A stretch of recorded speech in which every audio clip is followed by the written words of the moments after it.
Welcome to First Gen 101, the podcast where first generation graduates share their stories and career tips. I am your host, Miguel Sanchez. In this episode, Joshua Pilgrim talks about his passion for psychology and education. Listen as Josh shares insights about navigating college, the importance of breaks, and finding your true calling. Let's listen in. Welcome to another episode of First Gen 101. Today I have Joshua Pilgrim. How are you today, Josh? I'm good, Miguel. It's good to see you. It's good to see you. Josh and I know each other probably since the fourth grade. And one of the things that I mentioned earlier before we started the recording is Josh is one of those people who is still in school. Not because he's been failing, but because he's been doing really well and really improving his career. And is going to do tremendous things in education. So that being said, Josh, tell me a little bit about your background. Sure. So, Miguel, I grew up in Spring Valley, Hillcrest, East Ramapo School District. And so after Ramapo, I went to Dominican College straight out of high school for 4 years. And I majored in psychology. And then I did my master's degree. So I took 2 years off actually after Dominican, after my bachelor's, took 2 years off and got my master's in school psychology. I went to Long Island University for that. And so in total, and that was a 3-year program, and now I'm a school psychologist. So in total, that was like 7 years worth of education. And I remember when I finished my master's in 2017, I said I was never going back to school. That was it. I'm the first person in my family to have a master's degree. So I was like, that's it. I've accomplished it all.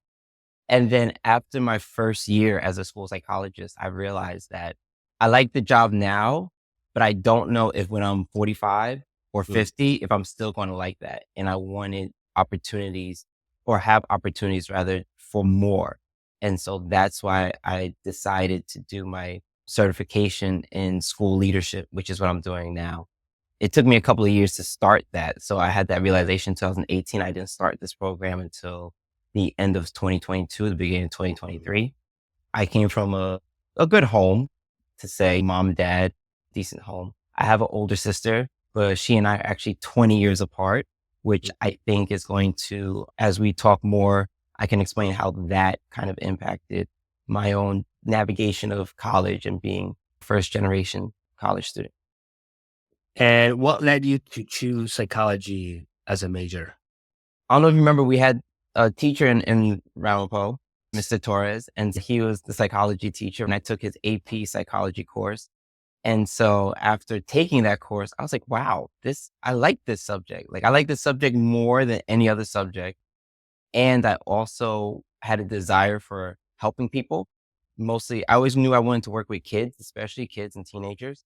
And so that was how I navigated and shifted towards majoring in psychology. So Professor Torres, if you're listening, I still remember your class. And as you can hear, he has also had effects on other students, which is one of the great benefits of being a teacher, that you can instill interest and a passion in others.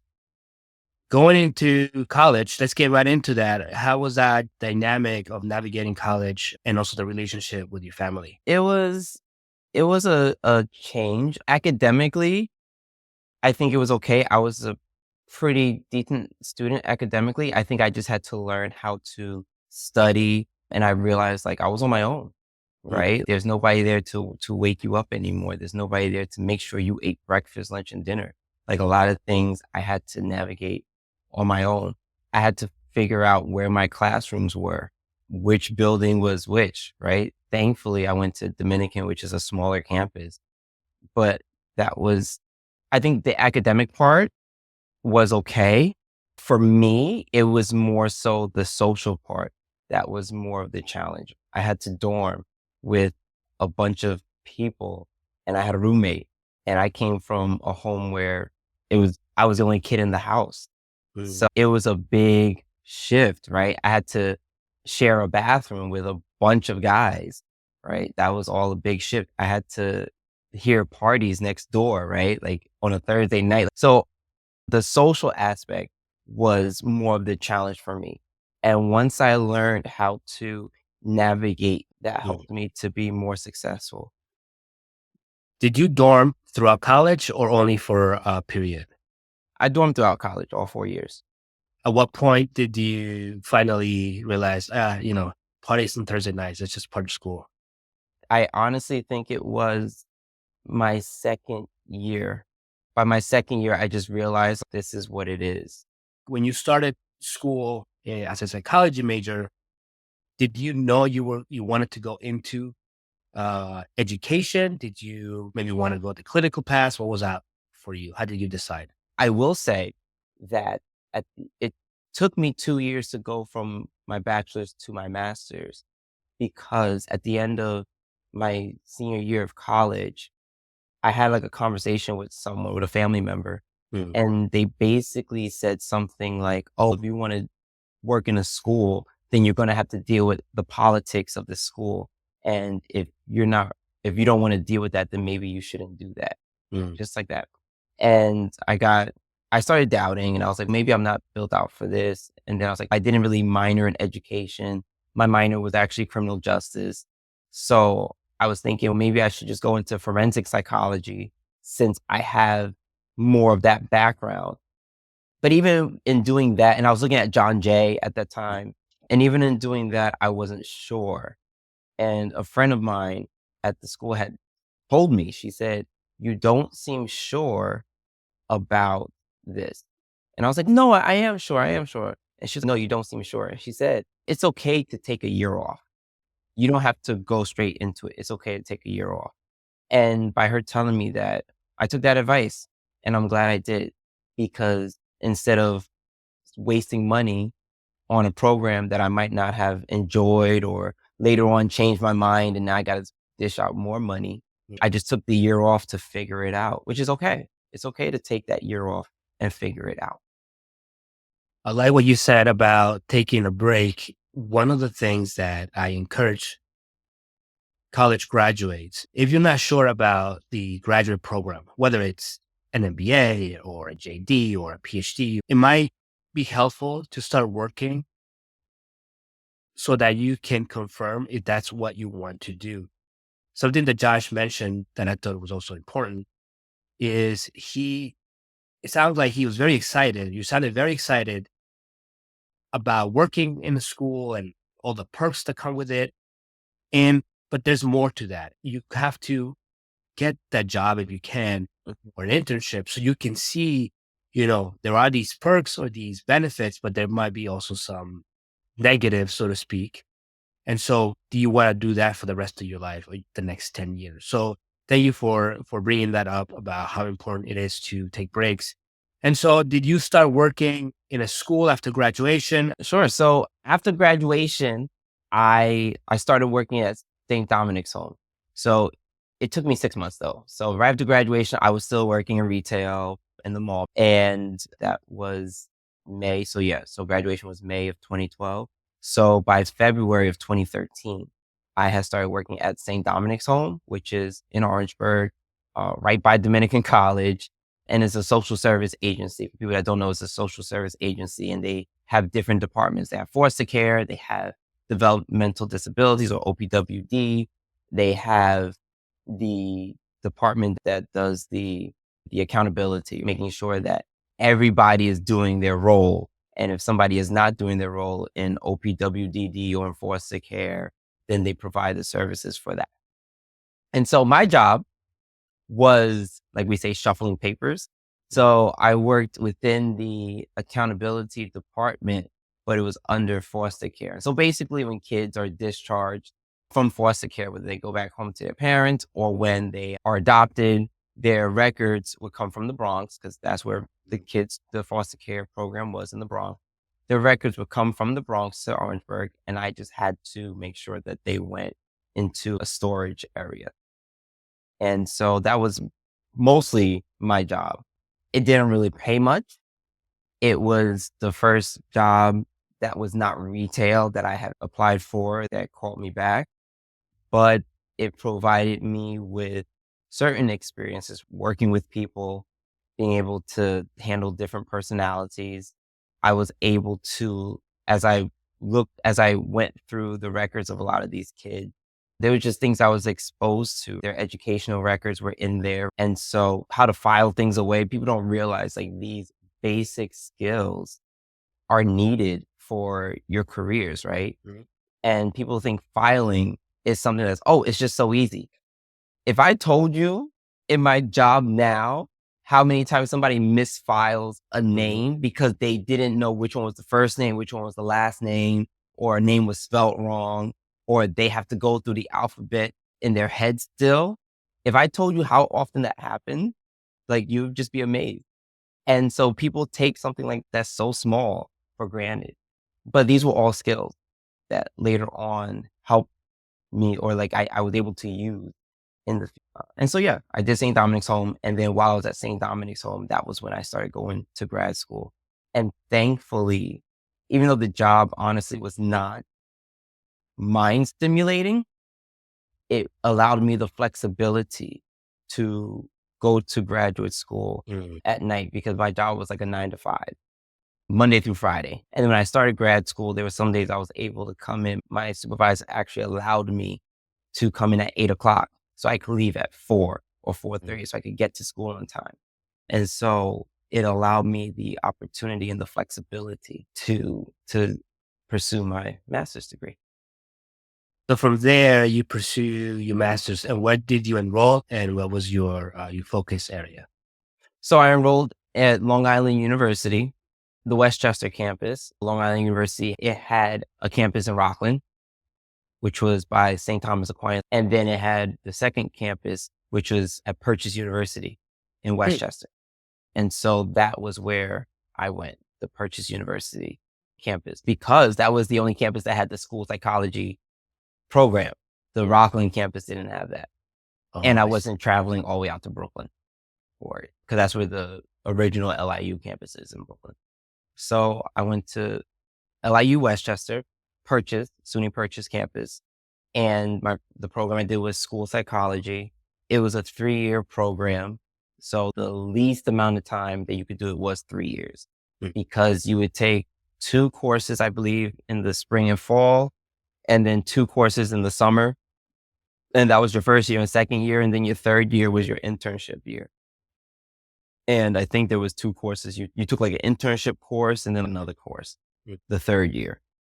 Did at any point, maybe going through the coursework, did you realize maybe this is not for me? I was nervous that it would not be for me. So when I remember going in to the program, and I remember praying specifically, and I was a man of faith. And so I'm praying and I'm like, all right, Lord, if this is where you want me to be, you'll just open doors.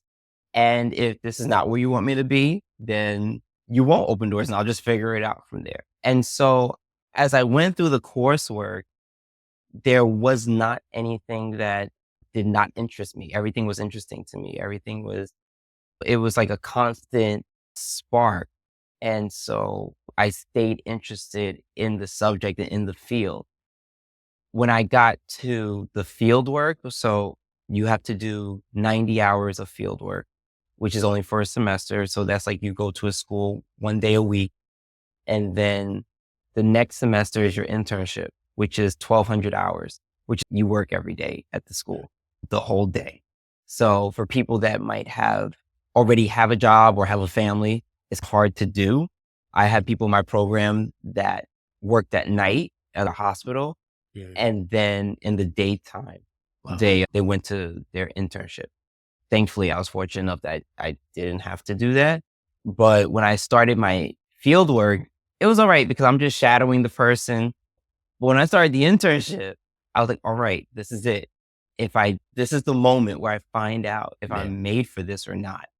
And I remember thinking it would suck if I get to this point, which is the last point, and realize I am not made for this. I hate this, because now I've done 2 years of work. But the reality was this is where I was. And I was like, you know what? If I go into this and I don't like it, or it's not for me, or it's worse than I thought, I'll have to figure it out. That's just it. I'll just have to drop out and figure it out. But thankfully, I went into it and I really enjoyed it. And so one thing I can say based on my experience is especially in education, mostly in education, working with kids, you have to enjoy working with kids. You have to. If you don't enjoy it, you're not going to like it. If you're in it for the days off, you're not going to make it because your mindset and your heart are just not in the right place. And that's for anything. That's for anything. If I went into forensic psychology and became a forensic psychologist, could I have done that? Yeah. Would I have enjoyed it? Maybe not, because I might have really been meant to be a school psychologist. So I might not have enjoyed it. And so by me probably not enjoying it, I probably wouldn't do that well of a job as a forensic psychologist. And so anything that you go into, there has to be, I think, a level of enjoyment. And there will be things you don't like about your job. I don't like that I have to write a report. Actually, I didn't even know I had to do that until I got into the program and took the assessment course. And they said, you have to write a report. And I was like, what? I hate writing. I hate writing. Thankfully for templates, they make life easier. But I don't like that part of my job. I don't always enjoy having to call a parent. I don't always enjoy having to talk to a teacher. But what I do enjoy about my job is being able to work with students and being able to make a difference. But as long as you enjoy the field as a whole, I think you'll find ways to navigate that. Since this is the podcast about providing advice to first-gen students in college or high school students who are thinking about college, from a school psychologist perspective, to the extent that you can share, what are some of the things that are driving the anxiety of these students? Is it that they can get into school, the type of school? What are some things the students' minds about the college selection process? I'm glad you asked that. So last year, and I think I might have noticed this a lot more last year with my students, a lot of the anxiety, and it starts in junior year, it starts sophomore year sometimes even. A lot of the anxiety is wanting to get into the big school. I've had students that they want to do big things. They want to be doctors, go into the medical field, be an accountant, right? And so they're striving for the big name schools, or they're striving to get into good schools. And that's where some of that anxiety comes from. And I've had to explain to some of them, at the end of the day, the college name, like, yeah, if you're going to be a doctor and you want to go to Harvard or I don't know, other big name medical schools, if you want to go there, then yeah, like, I get that. But at the end of the day, like, college names are college names. And it's all about the effort and the work that you put out into it. And I've had students that want to go to these big name schools for something like teaching. And you don't need to do that. You could go to Dominican or Stack. You don't have to go to Columbia. But that's where that anxiety comes from. And it's the students putting a lot of pressure on themselves, thinking that they need to do this. And what I'll tell them is, you will go where you are meant to be. And it is okay. Like, it is really okay if you don't go to like John Hopkins. It's okay. You have to have options, right? I think that's the other thing too. A lot of these students, they'll put all the eggs in one basket. So they'll put them all into NYU, John Hopkins, like that one college they want to go to. And then when they don't get accepted there, or they find out they can't afford it, now they're really upset, or they're really anxious. They really don't know what, because they put all their eggs in one basket. And so I'll tell students, it's best to have other options. And so I'll tell students, so a lot of that anxiety comes from the pressure that students put on themselves. I think the other anxiety is, and I do have students that would be first gen college students that genuinely know what to do. And you see a lot of behaviors. They'll start failing classes. And so it's like, why? Most likely they're scared. They don't know what the future holds. And so they're going through that. And so I think sometimes anxiety is the pressure kids put on themselves to go to these big name schools. Sometimes anxiety is the uncertainty of life after high school. And especially for some first gen students, they don't know. And then on top of that, if you're first gen and you're in special education, it's even more complicated and more challenging if you don't get the proper resources. And yeah, That's where I've seen a lot of the anxiety, and I've had to tell students that no matter what plans you make for life after high school, some things will work out and some things won't work out. And that's just the way life is. But you have to have a goal. And so I think for students that are struggling with what do I do after high school? Do I go to college? Do I not go to college? Ask yourself, what is the goal? What is your goal? And then realizing college isn't for everyone, right? That's the other thing too. College is not for everyone. We want a lot of students to go to college, but I've had students that went to OCC Tech for like electrician or plumbing or whatever, and they enjoyed that. Like they really genuinely enjoyed it. And so I'm like, yeah, go for that. Go for that. Because many of us dished out so much money on college. The reality that if I had that type of skill and I didn't have to dish out all that money for college, I would. Yep. But for other students, I've told them, go to RCC and try it out. But you have to know what you want to do. And if you want to be something like a teacher, it doesn't matter if you don't like school or not. You have to go to college for it. If you want to be an accountant, it doesn't matter if you like school or not. You have to go to school for that. You need a bachelor's degree. You need maybe even a master's degree for it. These are just things that we know. And so it's okay. Once we have that goal, how do we help them pursue that? And I think it's teaching them that there's going to be uncertainties after high school, and that's okay. But you have to give yourself the opportunity to explore all these different options and different venues.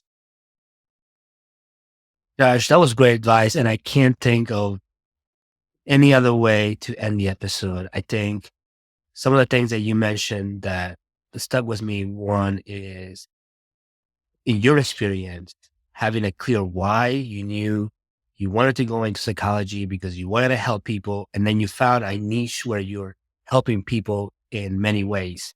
Another thing that you mentioned that's really important is knowing that the job you're going into after college is going to have its plus and minuses, and be always open-minded to the different things out there. And then finally, having a clear goal of why you want to go to school, and that you don't have to go to a big name. It's okay to go to a different school that's good for you. Josh, thank you for being here today. Thanks for having me. Thank you for listening. I hope you enjoyed this episode. Like, share, and subscribe to the podcast.